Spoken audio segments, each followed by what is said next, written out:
본 방송에서 제공하는 투자 정보는 투자 판단에 대한 조언입니다.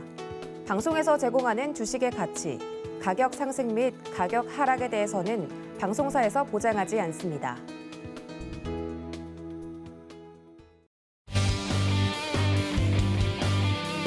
안녕하세요. 주유소 2부로 다시 돌아온 도하나입니다. 여러분들 오늘 시장, 양시장 모두 파랗게 질린 하루였었죠. 국내외 기관과 공포 매물이 쏟아지면서 코스피와 코스닥 힘을 잃어버리는 모습을 보여줬고 방산과 그리고 천연가스 관련주는 반대로 급등하는 모습을 보였습니다. 이렇게 정말 전쟁통이 따로 없는 시장 속에서 어떻게 전략을 짜가면 좋을지 많은 분들이 힘들어하실 텐데 오늘도 거기에 대한 시황 분석과 더불어서 강의 내용까지 준비해 주신 전문가님 계시다고 하니까 함께 만나보도록 하겠습니다. 함께 보시죠.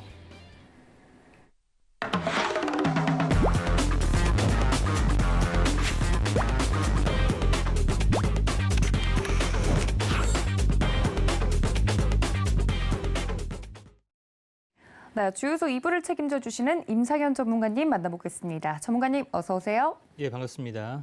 네, 저희 전문가님과 함께 오늘도 강의 시간 준비를 했는데요. 노란톡은 늘 방송 중에 열어두고 있습니다. 함께하고 싶으신 분들은 저희가 문자 샵 0082번으로 전문가님 혹은 주유소라고 적어서 보내주시면 함께할 수 있는 방법 안내를 좀 해드리고 있고요. QR코드 통해서도 입장이 가능하니까 적극적으로 이용해 주시면 좋을 것 같습니다. 잠잠할 날이 없는 시장이 계속 진행되고 있습니다. 오늘은 장중에 또 이런 일들이 계속 터져서 국내 증시 할 것 없이 아시아 증시 전반적으로 글로벌 증시도 다 하락세를 보여주고 있는데 어떻게 하면 좀 전략을 잘 짜갈 수 있을지 많은 투자자분들이 걱정이 많으실 거예요. 전문가님 일단 오늘 시장에 대해서는 어떻게 좀 보셨는지 궁금하네요. 예, 이제 우크라이나 관련된 그런 부분이 좀 어떻게 보면은 이제 그 아닌 밤의 홍두깨죠. 이제 새벽에 침공을 좀 했는데 불확실성 제거의 마지막으로 좀 보고 있습니다. 물론 이제 차트를 보지 않지만은 삼중 바닥의 형성에 대한 마지막 고비라고 좀 생각이 좀 되고요. 그런 관점에서 보셔야 되는데 우리가 이제 시장을 바라보면서 그 특징들이 있습니다. 주식시장이 오르는 것은 유인인 게임이기 때문에 너도 좋고 나도 좋고 다 좋은 거죠. 그래서 약재에 대해서는 아전 인수를 막 이렇게 해석하는 경우도 많이 있어요. 제가 처음에 여기서 2달 전에 나왔을 때 뭐라고 했냐면은 코로나는 더 확산이 될 거다 얘기를 좀 했었습니다. 장기적으로 갈 거다. 근데 결국은 그 뒤로 어마어마하게 확산이 좀 됐던 그런 부분들 표도 보여줬던 부분인데 자, 우크라이나 사태에 대해서는 제가 사실 말은 낚였어요. 침공할 가능성이 굉장히 많다. 이런 부분에 해당이 되는데 우리가 이제 객관적으로 바라봐야 되는데 자, 우크라이나 부분들은 좀 이따 이야기를 하고 결국은 시장을 객관적으로 바라보는 게 굉장히 중요하다. 이렇게 좀 생각이 좀 됩니다.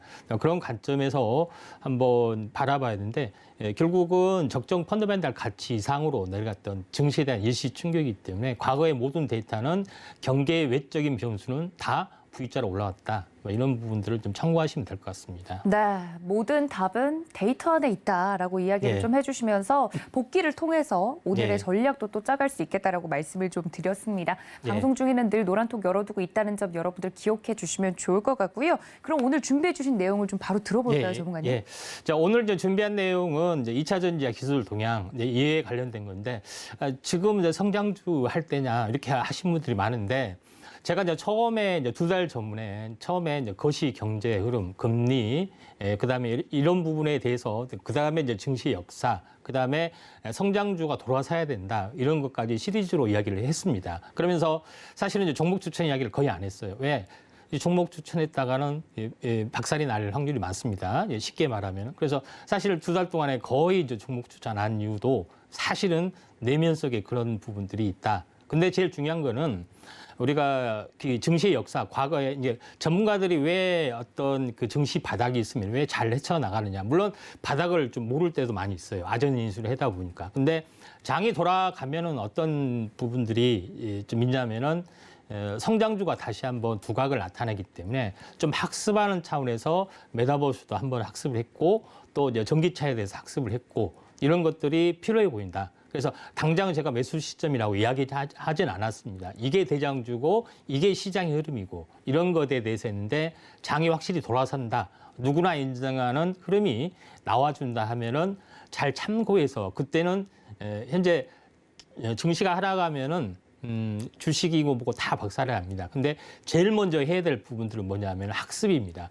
장이 돌아섰을 때를 대비해서 내가 무엇을 해야 될 것이냐. 그러니까 장이 돌아지면은 그때서 이제 대세 주도주 공부하고 뭐 공부하고 그러면 늦는다는 이야기예요. 장이 빠졌을 때 돌아섰을 때는 뭐가 대장주가 될 것이냐. 그걸 빠졌을 때 이렇게 그 나름대로 공부하고 학습한 것들이 매우 중요하다. 그래서 지금 당장 3월이 될지 4월이 될지 모르지만은 장이 돌아섰을 때는 제가 그동안 했던 이야기가 그대로 맞아떨어질 거다. 약간 시차는 있지만은 그대로 맞아떨어질 거다. 지금 생각이 좀 됩니다. 그래서 2차 전지 오늘 준비를 했는데 2차 전지보다 더 중요한 우크라이나 사태에 관련된 내용들이 있기 때문에 현재 온포인트로 그 이제 시황 진단을 좀 하면서 본격적으로 하도록 하겠습니다.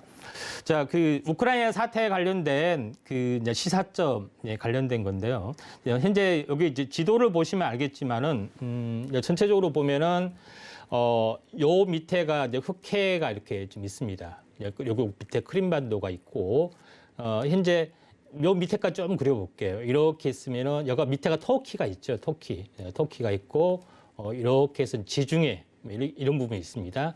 이거 이제 지중해고 여기가 흑해 이런 부분에 해당이 되는데 제가 왜 이제 지도에서 그렇게 자세히 이야기했냐면은 현재 그 소련이 붕괴가 됐을 때 현재 그 동유럽 변방국의 나라 있죠. 우크라이나를 비롯해서 현재 벨로루시 이런 나라들을 전부 다 중립국화했습니다. 그리고 나토에 가입하지 못한 조건으로 그렇게 다 협정을 맺었던 부분이고 그다음에 중동과 사이에 꼈던 우즈베키스탄, 카자흐스탄 이런 나라들 있죠. 다 독립을 냈어요. 그렇죠? 이게 직접적으로 유럽하고도 충돌을 안 하게끔 하고 중동하고도 충돌을 안 하게끔 하고 소련 본토를 놔두고 다 해체를 해버렸는데 사실 제가 뭐 이게 소련을 뭐 두둔한 건 아닙니다. 러시아를 두둔한 거 아닌데 나토를 가입을 하지 않아야 되죠, 조건이. 근데 나토를 전부 다 가입하게끔 다 했고 우크라이나도 가입을 하게끔 하는 부분이 있기 때문에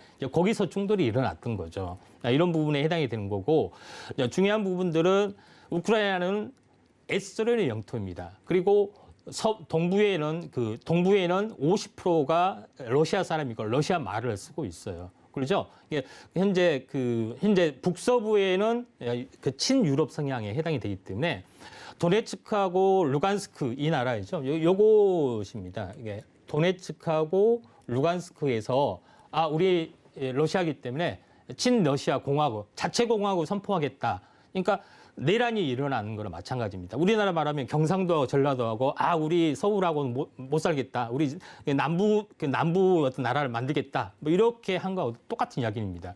그렇게 된 부분이 있기 때문에 러시아에서는 평화 유지군 차원에서 하는 거고. 그러니까 제일 중요한 것은 그 해당 지역의 나라 사람들이 우리 그 독립하고 싶다. 이게 실제 여론이란 겁니다. 그래서 실제 서방 국가에서는 사실 전쟁을 벌일 명분이나 이런 것들이 상당히 약해지고 그리고 사실상 점령한 거나 마찬가지고 미국은 뭡니까? 당장 우크라이나에서 침투를 하든지 우크라이나에 맞붙어야 되는데 붙지는 않죠. 제일 먼저 하는 이야기가 뭐냐면 경제 제재를 하겠다.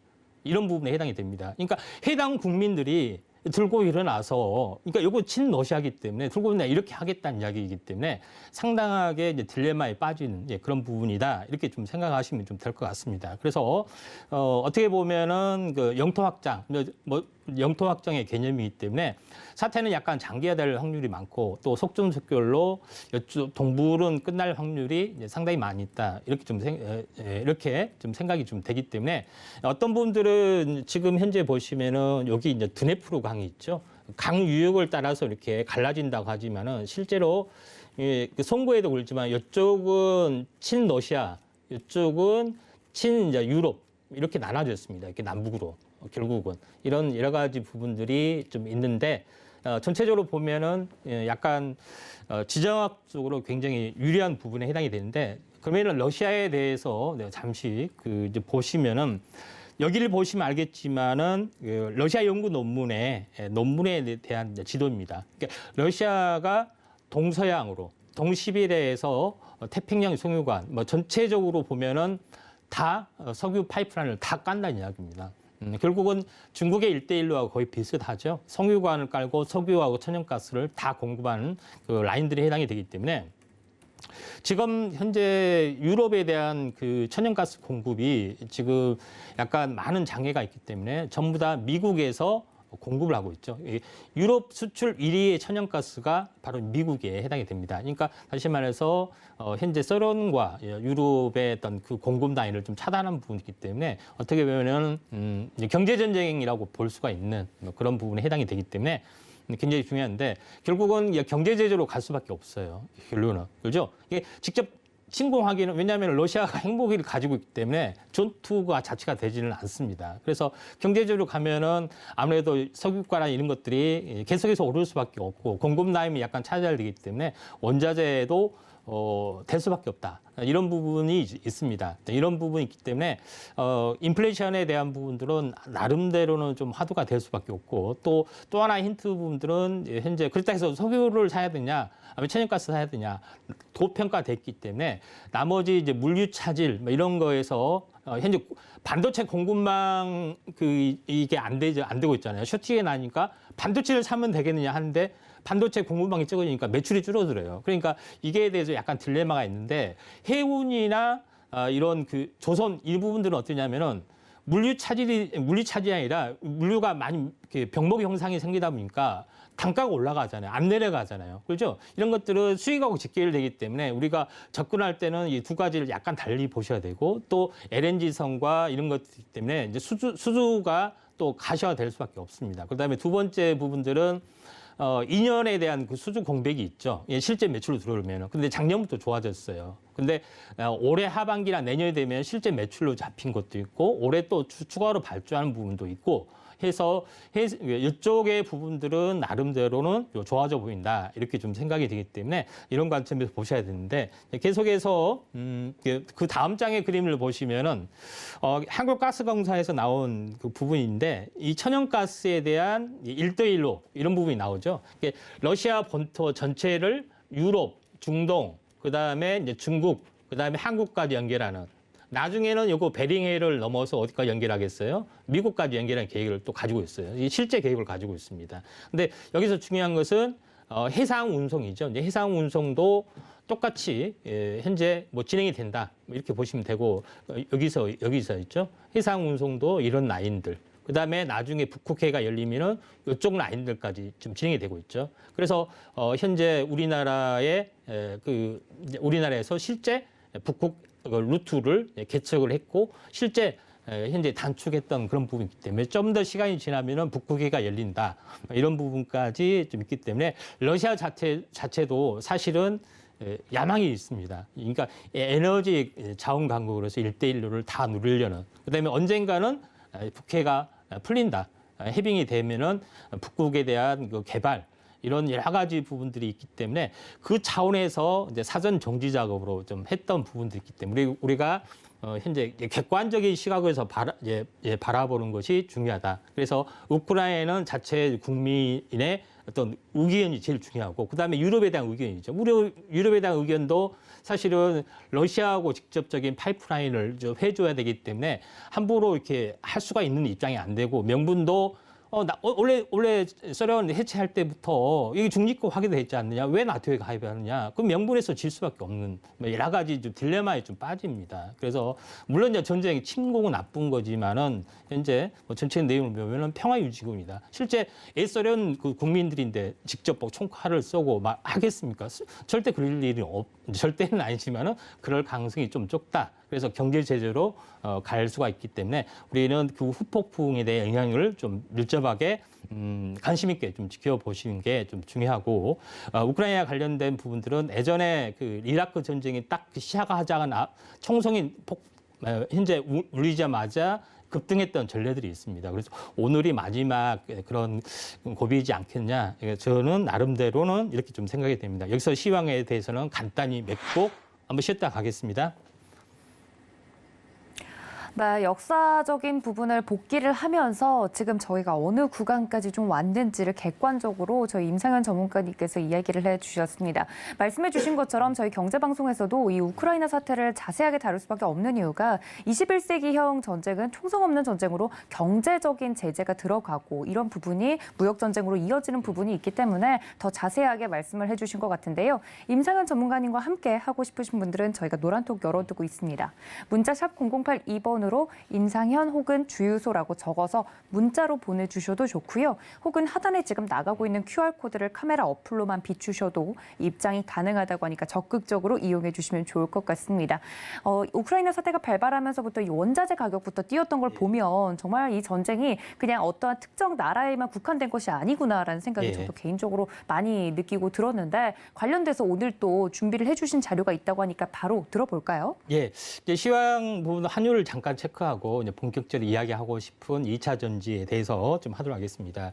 자, 환율 부분들의 이제 차트 부분들은 전체적으로 이게 이제 월봉의 차트입니다. 헤드앤숄더 형태로 이제 빠진 부분이 한 4년 주기가 있었고, 그 다음에 다시 올라와서 쌍봉 주기에서 빠진 부분들의 흐름들이 최근에 이제 3년 주기였었죠. 근데 다시 한번 이렇게 급등해서 이제 14개월째 양상이 좀 일어났죠.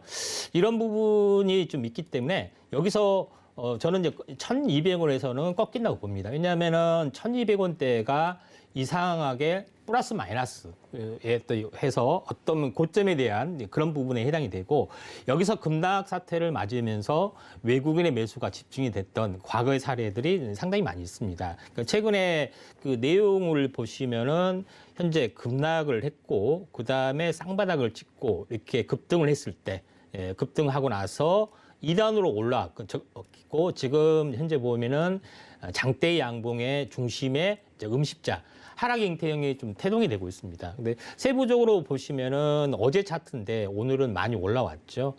추세선으로 보더라도 전체적으로 보면은 현재 이 중심 등각 추세선의 하단선에서 계속 왔다 갔다 하기 때문에 어느 순간 꺾여서 내려가는 흐름들이 조만간 전 나오리라고 봅니다.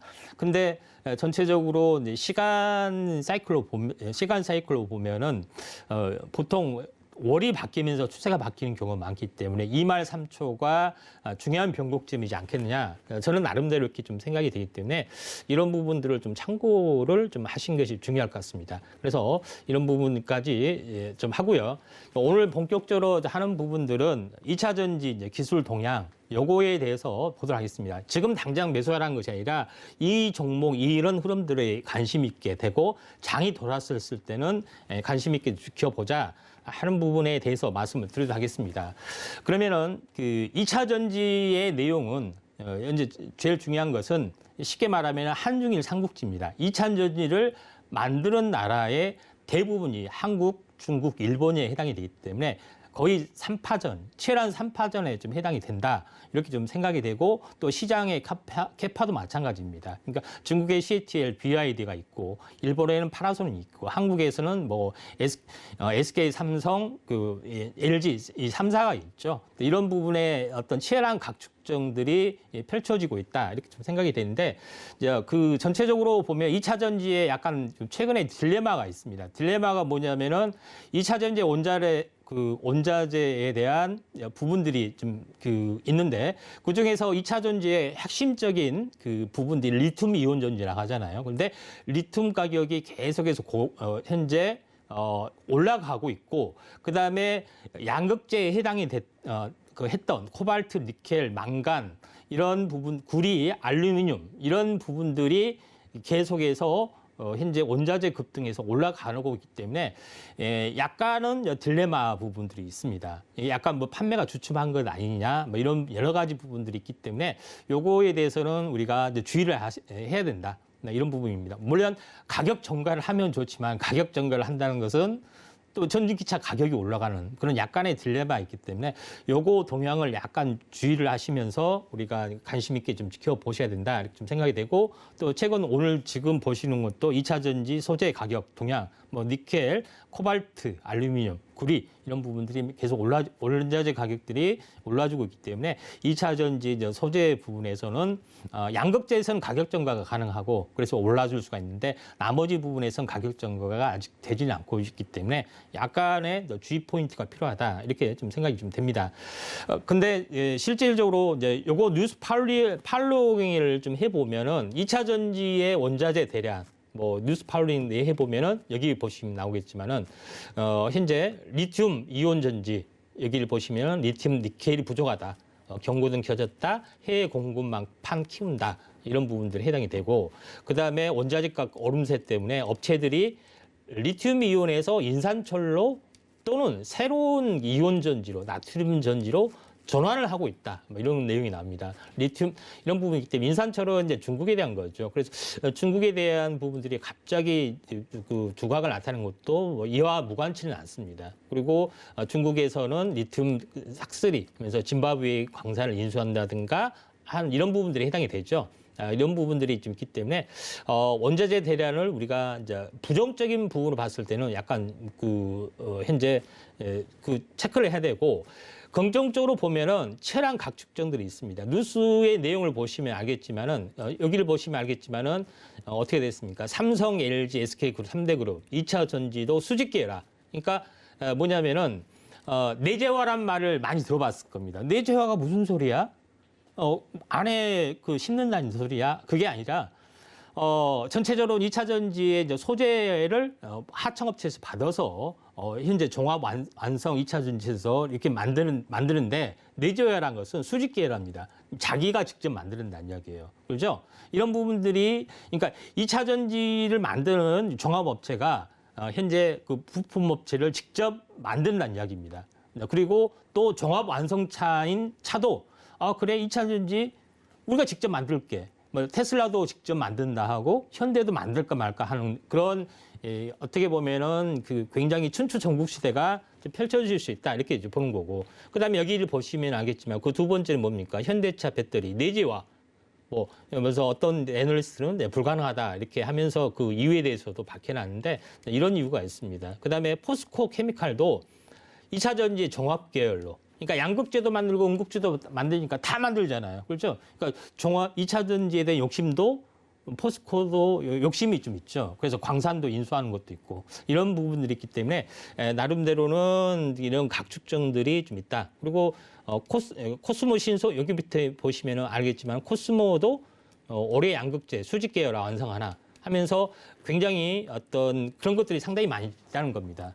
그러면은 전체적으로 이제 전기차의 기술 진화가 계속 어디까지 진행될 것이냐. 차세대 2차 전지에 대해서 말이 많습니다. 그러니까 전고체로 이제 간다는 것은 기본적인 그 어떤 대세의 흐름인데 과연 전고체가 답일까? 이런 부분에 대해서 회의감을 가지고 차세대 전지를 개발한 부분들도 상당히 많이 있습니다. 이 뉴스를 보시면 알겠지만은 태양빛으로 이 차세대 2차 전지, 아연 공기 전지를 성능을 높였다. 이런 부분도 해당이 되고 또 하나는 뭐예요?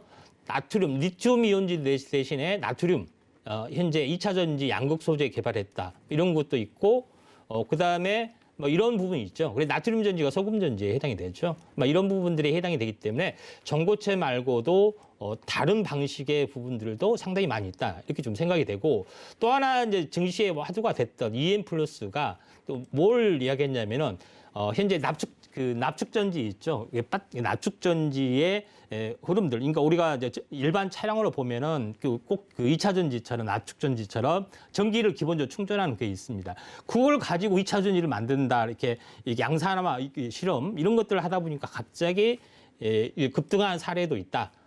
이렇게 좀 생각이 되기 때문에 이런 부분들을 우리가 체크를 좀 해봐야 되고 이런 전고체 말고도 다른 부분들 상당히 많이 있다 이렇게 좀 생각이 됩니다. 그래서 결론적으로 전고체가 대세이지만은 다른 개발 방식도 있고 또 상여 방식이 또 있다. 그렇기 때문에 잘 보셔야 되는데 이걸 기존에 했던 것을 한번 정리를 해보면은 오른쪽에 있는 부분들은 이제 중국은 CATL하고 BYD가 있습니다. 그러니까 이 부분들은 인산 처리죠. 보통 영어로는 LFP, 리튬이 들어가고 이게 그 현재 철, 인산, 그래서 RFP라는 방식을 계속 발전을 시켜왔고 일본은 알다시피 파나소닉에서 전고체 방식으로 기술이 가장 앞서 있습니다. 전고체 방식으로 계속 기술 개발을 하고 있고 한국은 공이 뭐냐면 삼원계 방식, 그러니까 흔히 알고 있는 니켈, 코발트, 망간 이런 것을 기반으로 해서 해주고 있습니다. 공이. 물론 이제 한국에서도 리튬 인산철, 뭐 중국 방식을 좀 따라잡고 있고, 그 다음에 전고체 방식도 계속 따라잡고 있는 것이 이제 사실이다. 이렇게 좀 생각이 되는데, 자, LFP 부분하고 NCM, 한국에 하는 거의 차이점은 현재 주행거리가 짧고, 현재 리튬 인산철이죠. 그 다음에 그 가격은 가볍지만, 현재 여러 가지 안정성이 높고 주행거리가 짧은 거, 이게 그 이제 장단점일 수가 있습니다. 그렇죠. 근데 성능을 향상시키려면은 그 현재 삼원계 MCM 방식으로 가는 부분들이 필요해 봅니다. 근데 약간 안정성에서는 좀 약간 떨어지고 가격도 비싸고 그 다음에 대신 주행거리를 늘릴 수 있는 장점들이 있습니다.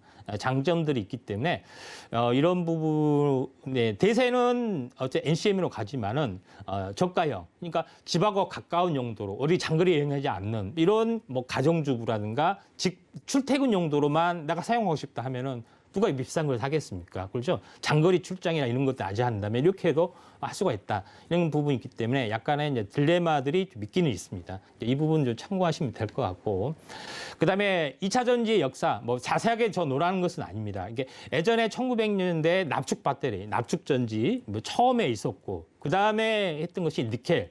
그 다음에 나온 것이 리튬 이온. 리튬 이온이 우리가 핸드폰 충전기 할 때 그때 대부분 방식이 리튬 이온 방식. 이걸 계속 개량을 하는 것이 현재의 방식이다. 그래서 앞으로 이게 전고체로 갈 것이냐, 아니면 리튬 이온이 아닌 뭐 나트륨 뭐 공기 아연이나 나트륨 이온을 쓸 것이냐, 이런 여러 가지 어떤 그런 것들이 지금 대두가 되고 있다라는 것들이 지금의 전체적인 흐름이다. 이렇게 보시면 되는데. 우리가 리튬 이온 전지 부분에 대해서 약간의 기본적인 이해가 좀 필요해 보입니다.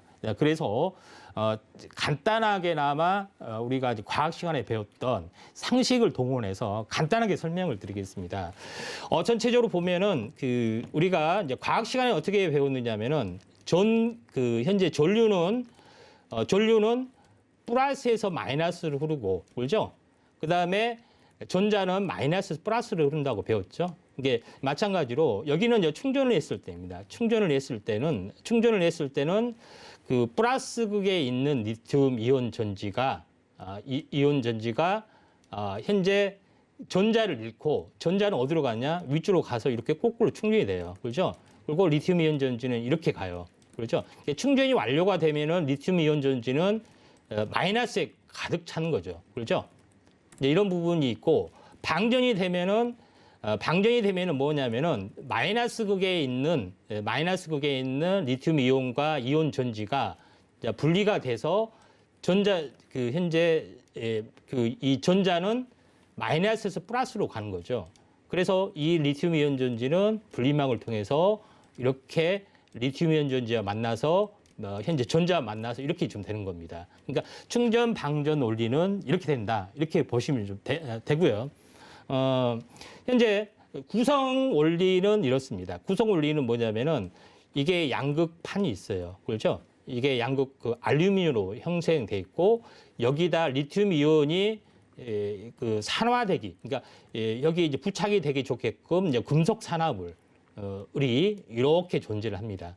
이런 부분들이 양극 활물질이 있는 거고, 그 다음에 음극은 구리판에다가 이렇게 덧대는 방식, 그러니까 음극 활물질, 그러니까 리튬 이온이 이제 흡수가 흡수 보관이 잘 되게끔 이제 음극 활물질을 이렇게 이제 채웁니다. 근데 이 중간에 여기다 이제 물로 채워야겠죠. 전자가 자유롭게 현재 떠다녀야 되기 때문에. 그리고 플러스 마이너스를 격리하는 격리판, 이렇게 구성이 되어 있습니다. 이렇게 구성이 되어 있는데, 그런 부분들이 해당이 되기 때문에 우리가 알아야 될 것은 양극이죠. 알루미늄, 그 다음에 음극 구리, 그 다음에 양극판에 있는 양극 활물질, 그다음에 응급판에 있는 응급 환물질, 그다음에 전체적으로는 전해질, 액체다. 그리고 가운데는 분리막이다. 뭐 그다음에 케이스라든가 기타 뭐 부자재, 본드 이런 것들은 이제 부속으로 들어간 거고요.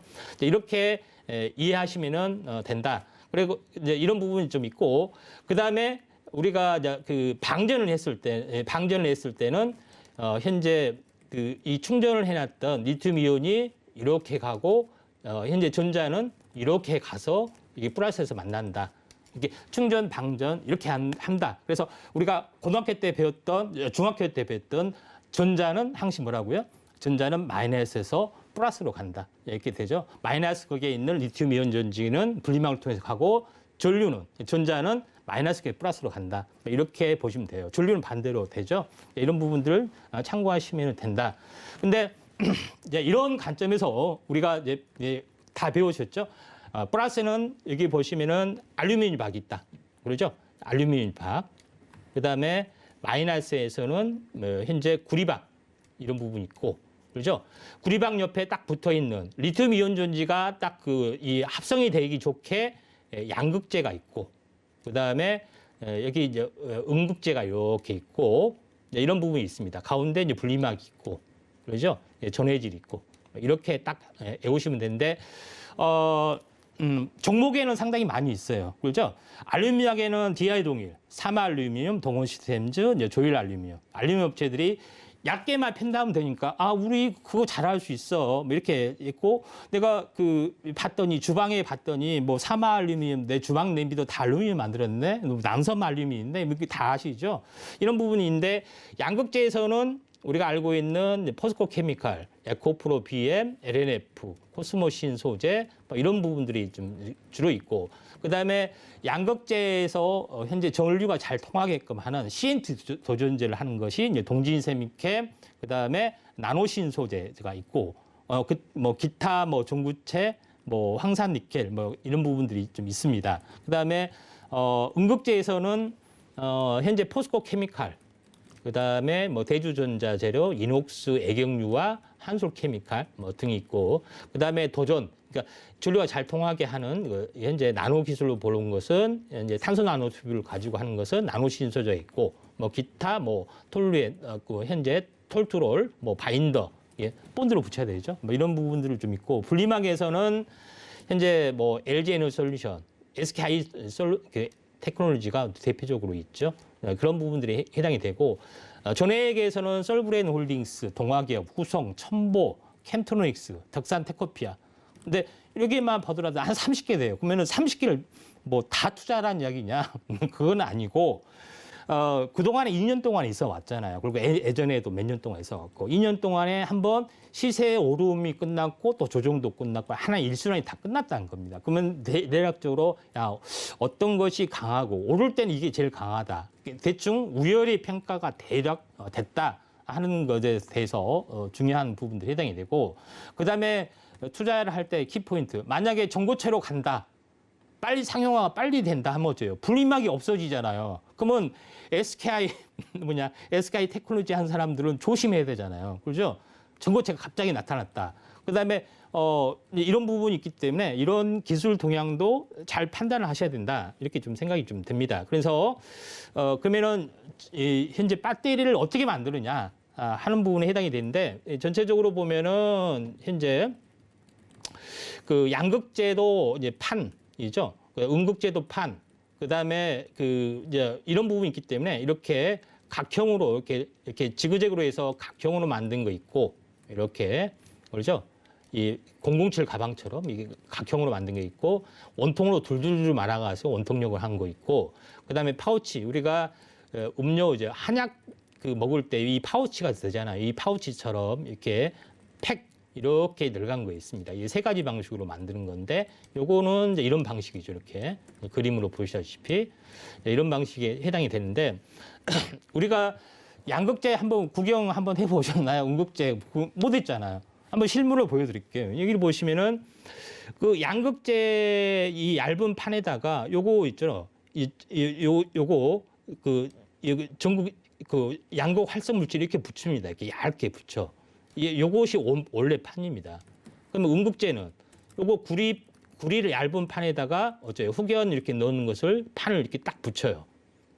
이렇게 하고 이 양극과 음극의 사이에다가 뭐예요? 이거 분리막을 놓고 분리막 양쪽에다가 요거 전해액을 놓고 이게 분리막 이렇게 돼 있죠. 이게 이런 부분이 있기 때문에 생각보다 이게 얇아요. 이게 두께가 전해액 들어갔다 할지라도 그걸 전체를 한 여러 롤, 그러니까 케이크처럼 이렇게 존재를 하는데 이렇게 둘둘 말 수도 있고 이렇게 지그재그로 이렇게 할 수도 있고 뭐 이런 개념으로 보시면 돼요. 이렇게 통 크게 하면서 물이 그 정수기 통처럼 통에 뭐 전해액 다 들어간 거 아닙니다. 여러분들이 착각하시면 안 되고 자, 이런 방식으로 만드는 그런 부분인데 우리가 2차 전지 우리가 뉴스를 보면은 대충 알아들어야 되잖아요. 뭐 셀 나오고 모듈 나오고 팩 나오면 여러분들 헷갈려서 뭐 무슨 소리야 이렇게 하지 마시고 이 셀은 하나의 제가 이거 원통 셀, 사각 셀 이게 하나의 셀이라는 겁니다. 셀. 그러니까 셀은 이게 쉽게 말하면은 이게 아파트 호스라고 보시면 돼요. 아파트 호스. 근데 셀을 뭉쳐놓은 것이 이렇게 모듈이 됩니다. 이렇게 아파트 한 봉 이렇게 되는 거고, 그렇죠?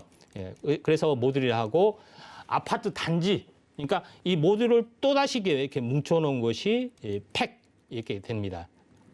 이렇게 되는데 이 팩에 단 것은 거의 현재 뭐 자동차면은 한 자동차 세트 안에 들어갈 수 있게끔 된 겁니다. 그래서 하나의 팩 안에는 뭐 8개의 모듈이 들었다. 8개 하나의 모듈 안에는 뭐 20개의 셀이 들었다. 이렇게 보시면 돼요. 그러면 전체로 뭐 수백 개가 되겠죠. 이런 것대로 이렇게 진행이 된다. 이렇게 되기 때문에 신문 기사를 들을 때는 기본적인 개념 그리고 리튬 이온 전지가 어떻게 구성이 되느냐 이런 부분들은 기본은 알고 가야 됩니다. 기본은. 그렇죠? 이런 부분들에 해당이 되기 때문에 이 부분들 참고하시면 되는데 그러면 기본은 알았어. 그러면은 앞으로의 방향성, 기술의 방향성 어디로 갈 것이냐 이런 거에 대해서 포커스를 맞춰야 되는데 자 여기서 보면은 이제 주행거리를 길게 하기 위해서는 양극재에서는 어떤 기술이 필요하고 음극재에서는 어떤 것이 필요하느냐 뭐 이런 부분들이 많이 나와 있죠. 근데 굉장히 복잡한 부분들이 좀 있죠. 보통 하이니켈을 뭐 첨가한다든가 음극재에서는 CNT 도전제를 한다든가 뭐 여러 가지 방식이 있습니다. 그렇죠? 양극판은 알루미늄 코일을 매우 얇게 만든다든가 또 음극판에서도 매우 얇게 만들어서 여러 개 한다든가 뭐 이런 것들이 좀 있어요. 그다음에 충전 시간을 늘리기 위해서는 어떻게 해야 되냐? 양극재에서는 CNT 도전제를 더 추가를 해야 된다. 그렇죠? 이런 부분이 있고 음극재에서는 뭐 이것도 마찬가지죠. 그러니까 주행거리하고 충전 시간하고 거의 비슷한 부분들이 해당이 되고 전해질도 좀 더 고급 전해질, F 전해질인가 이런 부분들이 좀 필요한 부분들이 있습니다. 그래서 이런 부분들이 있고 또 조온에서도 현재 현재 충전 방전이 되기 위해서는 전해액을 더 추가를 해야 된다 하는 것도 있고 또 수명을 늘리기 위해서는 어떻게 된다 쭉 내용이 나옵니다.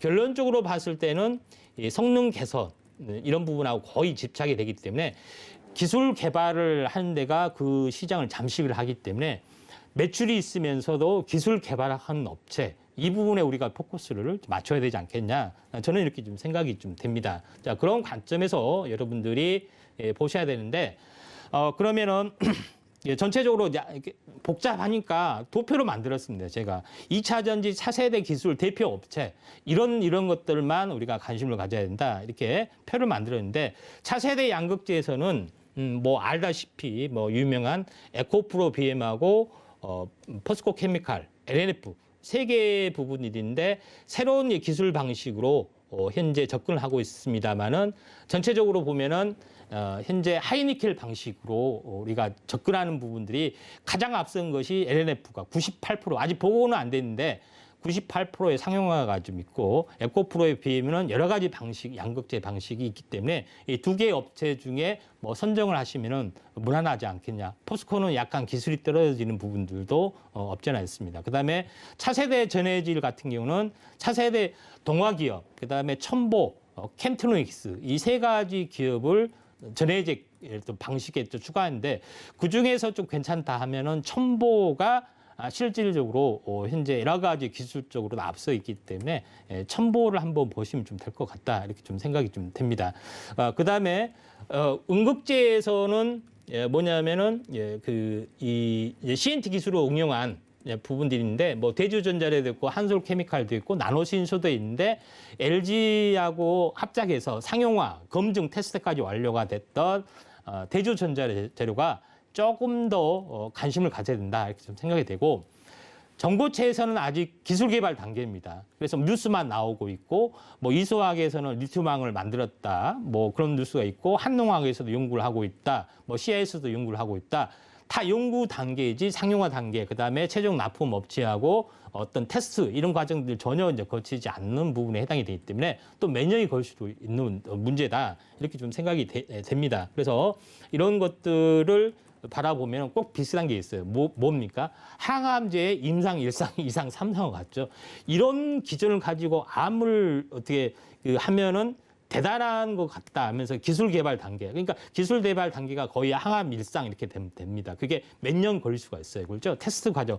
이게 실험실에서는 됐는데 상용화는 안 됐다. 이런 과정도 있을 수가 있는 거고 여러 가지 부분도 있습니다. 또 이런 부분들이 해당이 되기 때문에 이 부분들 참고하셔야 되는데 전고체 원리는 간단하게 이야기했을 때 이 액체이기 때문에 액체에서 이제 이렇게 막 현재 현재 불이 나는 것들이 많습니다. 그러면은 액체에서 불이 나면은 그러면은 이걸 고체로 만들면 되겠지 않냐? 고체인데 전기가 잘 통하게. 이게 반도체는 뭐예요? 전기가 통했다 안 통했다 하잖아요. 그 원리를 이용해서 전고체, 그러니까 딱딱한 거로 만들면은 현재 되지 않느냐? 이런 것 때문에 이거를 메탈 전지로 이렇게 쪽 방향을 바꾸기도 하고 아니면은 전고체 방향으로 방향을 바꾸려 하고 그러면은 안정성도 있고 폭발 위험도 없고 이런 부분들이 해당이 되기 때문에 그러면은 딱 있죠. 전고체로 바뀌면은 전해질 분리막 이 업체는 좀 위험하겠구나. 이게 다 힌트가 여기서 나온 겁니다. 상용화는 언제 될지 모르는데 그러니까 보통 25년에 상용화되고 양산 27년에 한다. 뭐 일본에서는 25년부터 한다. 현재 중국에서는 뭐 전고체 배터리를 하는 차가 나왔니 어쨌니 논란이 좀 있죠. 이런 부분들을 좀 참고하시면 좀 될 것 같습니다. 그래서 전고체 체인지의 뉴스 파울링 이런 부분들을 잠깐 보시면은 현재 전체적으로 보면은 일본 완성차는 3사는 전고체 배터리 현재 양산 자신감하면서 아직 한국은 아직 많이 멀었다. 뉴스도 나오고 있고 삼성은 전고체 한다. LG는 리튬황으로 한다. 기술 과시 뭐 2차 전지 경쟁 불붙는다. 그다음 이런 부분도 있고요. 그다음에 SK 이노베이션도 전고체 LFP로 승부를 띄운다. 이런 부분도 있고 그다음 현대차도 전고체 배터리로 나선다. 뭐 이런 내용도 있습니다. 근데 또 추가적으로 이제 전고체를 나서는 업체들이 많습니다. 이수화학도 황화물계 뭐 연구한다. 뭐 이런 부분도 좀 있고요. 또 동화기업도 전고체 한다는 기업. 그다음에 CIS도 전고체 배터리를 개발 발표한다. 뭐 TSI도 전고체 어떤 연구 개발을 한다. 뭐 이런 뉴스도 상당히 많이 나오고 있죠. 그다음에 미래 컴퍼니도 2차 전지 업체 간에 MOU를 맺는다. 그다음에 신화 IT도 뭐 이런 부분 한다. 이런 것도 있고요. 그다음에 이지라는 기업도 전고체를 한다. 휴센텍 전고체를 한다. 이런 것들이 굉장히 많이 있다는 겁니다. 그런 부분들 참고를 하시면 되고 마지막으로 좀 알아야 될 부분들은 최근에 이제 바나듐이라는 이제 그런 거 가지고 차세대 이제 전지 방향으로 하는 뉴스가 계속 간간히 나오고 있습니다. 여기를 보시면은 롯데케미칼이 바나듐 이온 전지 배터리 제조업체를 한단 말도 있고, 그다음에 한국조선해양이 배터리를 이용한 전기 주시선을 바나듐 이론을 가지고 한다. 그렇죠? 그다음에 현재 바나듐 이론은 이제 전력 저장치 항차와 연관이 되는데 현재 LG 엔솔이 신사업으로 ESG로 바나듐을 한다. 이런 것들이 있기 때문에 조선에 대한 것도 이제 전기차 개발 방식도 어떻게 될 것인가도 우리가 이제 관심 있게 좀 지켜봐야 되지 않겠냐. 이렇게 좀 생각이 됩니다. 그래서 전체적으로 보면은 2차 전지에 대한 부분들 EPS가 가장 높았던 것들을 한번 보면은 가장 높았던 것이 뭐냐면은 여기 표로 보시면 알겠지만은 이익 영업 증가율이 가장 높았던 것은 LNF, 그다음에 에코프로 BM, 그다음에 뭡니까? 첨보 세 개가 있죠. 그다음에 솔루스 첨단 소재, 일진 머티리얼즈도 믿기는 있는데 그래서 이 종목군들을 잘 보셔야 본다 이렇게 좀 생각이 좀 되고요. 그다음에 시간 관계상 그 종목은 아직 멀었는데 계속 지금 진도가 나오는데 요거는 한번 간단하게 좀 알아야 될 것 같은데 이 보시면은 처음에 했던 방식이 스마트폰용에서 뭐가 나오냐면 LCO, 그러니까 리튬에다 코발트하고 산소를 만든 것이 이제 스마트폰용입니다. 그러죠? 근데 중국에서 만든 것은 코발트가 비싸니까 이제 LFP로 리튬 인산철로 바꾼 것이 이제 중국에서 했던 거고요. 그다음에 제일 중요한 것은 우리나라에서는 MCM을 했죠. 그러니까 니켈의 성능을 높이고 코발트가 비싸니까 다운시키는 방식으로 했던 것이 이제 MCM입니다. 그러니까 MCM을 하다 보니까 그러면은 그 성능을 좀 증가시키다 해서 알루미늄 첨가를 시키고 니켈을 함량을 높이고 하다 보니까 MCA가 되고 이런 부분이 지금 됩니다. MCA 또는 현재 MCMA 이런 부분이죠. 이런 부분도 되기도 하고 또 하나는 뭐냐면은 현재 MCM에다가 특정 물질을 첨가를 시키자. 근데 이거는 에코프롬에서 한데 그 물질은 공개되지 않고 있습니다. 이런 종류가 있다. 이런 부분에 해당이 되기 때문에 전체적으로 보면은 이런 흐름이라고 좀 생각하시면 되고 성능을 높이는 것을 니켈 함량을 끝없이 높이는 겁니다. 그 기술이 있는데 제가 이야기했던 부분들이 있는데 LNF하고 에코프로 BM인데 LNF가 현재 에코프레임이 다양한 방식의 어떤 그건데 가장 성능이 앞선 98% 가능성이 있는 것이 LNF일 가능성이 상당히 많습니다. 그래서 LNF를 약간 탑픽으로 좀 꼽고 있고 요거는 지난번에 했던 그 2차 전지의 시세 그래프인데 가장 위에서 폭발하는 부분들이 이제 에코프레임이죠. LNF 두 개가 어마어마하게 폭증을 했고 또 많이 빠졌습니다. 나머지는 크게 오르지 않았죠. 그래서 이런 부분들을 두 개의 부분들을 유심히 보셔야 되지 않겠냐 이렇게 좀 생각이 되기 때문에 이 부분들을 참고를 좀 하시면 될 것 같습니다. 결국은 LNF 뉴스 팔로잉을 하다 보면은 시간 관계상 이 차트의 내용은 많습니다만은 내용을 구체적으로 제가 짚지는 못했지만은 LNF에 대한 부분들은 LG 에너지 솔루션이 70% 납품, 그다음에 SK온에서 25% 납품, 가파른 증설 계획 이런 부분들이 있고 LG 에너지 솔루션 납품하는 것이 테슬라 향해서도 납품하고 있기 때문에 에코프롬 BM은 좀 여러 가지 안 좋은 악재들도 많이 있죠. 그래서 LNF를 탑 픽으로 선정하는 그 이유도 여기에 있습니다. 세부적인 내용은 우리가 이제 다음 시간에 좀 해야 될 것 같고 서론적으로만 이렇게 이야기를 좀 해야 될 것 같습니다. 그다음에 두 번째 부분들은 현재 실리콘 응급제를 이제 첨가를 하게 되면은 현재 그 부피 팽창을 막기 때문에 여러 가지도 뭐 좋은 부분에 해당이 됩니다. 응급제에 관련해서 이게 이제 대주전자의 재료에 관련된 그런 부분에 해당이 되는데 LG 에너지 솔루션과 합작을 본격화하면서 여러 가지 상용화 계획 이런 부분들이 좀 해당이 되기 때문에 대주전자 재료에서 했던 실리콘 응급제에 대한 기술 이 상용화 부분들이 가장 높은 방점을 둡니다. 그리고 마지막으로 세 번째 부분에서는 제가 첨보에 대해서 이야기를 했죠.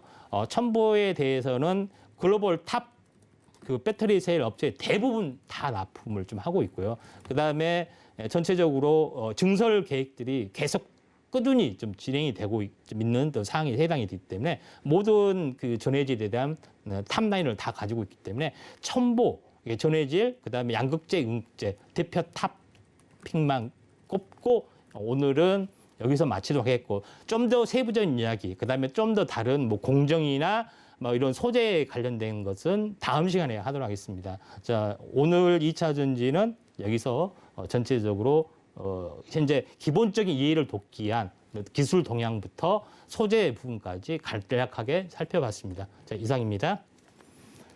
네, 2차 전지에 대한 내용이 굉장히 방대하기 때문에 내용에 관련된 종목들은 하나하나 다 보지 못했지만 노란톡에 들어오시면 자세한 종목 이야기 이어서 들어보실 수 있습니다. 문자 샵 0082번으로 임상현 혹은 주유소 적어서 보내주시거나 QR코드 통해서 들어오시면 된다는 말씀 전해드리고요.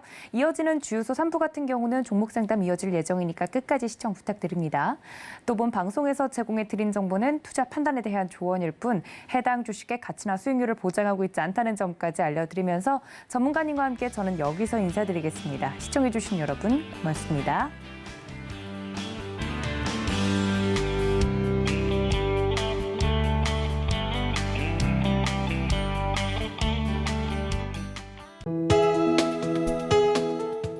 방송에서 제공하는 투자 정보는 투자 판단에 대한 조언입니다. 방송에서 제공하는 주식의 가치, 가격 상승 및 가격 하락에 대해서는 방송사에서 보장하지 않습니다.